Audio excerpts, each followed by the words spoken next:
गेल्या काही दिवसांआधी पावसानं राज्यातील काही भागात जोरदार हजेरी लावली होती। मात्र आता नेमकं पावसाला काय झालंय काही कळेनासं झालंय। कुठे बरसतोय तो काही ठिकाणी थेंबही नाही।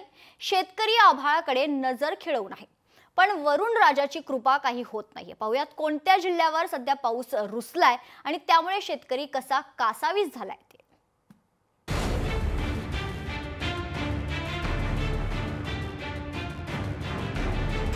बीड जिल्ह्यावर पाऊस रुसला, पेरण्या खोळंबल्या, शेतकरी हवालदिल। शेतकऱ्यांचे डोळे लागले आभाळाकडे। बीड जिल्ह्यात आधी पावसाने हजेरी लावली, त्यामुळे शेतकऱ्यांनी पेरण्या केल्या। मात्र गेल्या 20 दिवसांपासून पावसाने सपशेल पाठ फिरवली आहे, त्यामुळे पेरणी केलेली पिकं करपून जाण्याची भीती निर्माण झाली आहे। तर दुसरीकडे एकूण 10 लाख हेक्टरपैकी तब्बल 4 लाख क्षेत्रावरील पेरण्या अजून खोळंबल्या आहेत।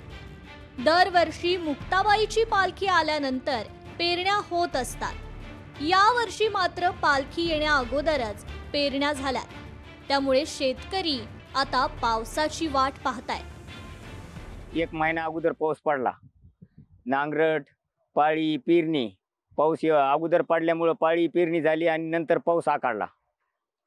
एक महिना अगोदर पेरणी झाल्यानंतर म्हणजे जी पाऊस पडन, पण ते 15 दिवस झाले पाऊसच पडलेला नाही। बी भरण खर्चा सगळा केलेला आतापर्यंत खर्चा म्हणजे 15,000 पर्यंत गेलेला आहे।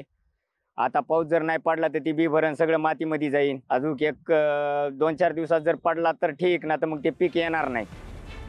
ज्या भागात पेरण्या झाल्या आहेत तिथं शेतकऱ्यांनी लाखो रुपये खर्च केले।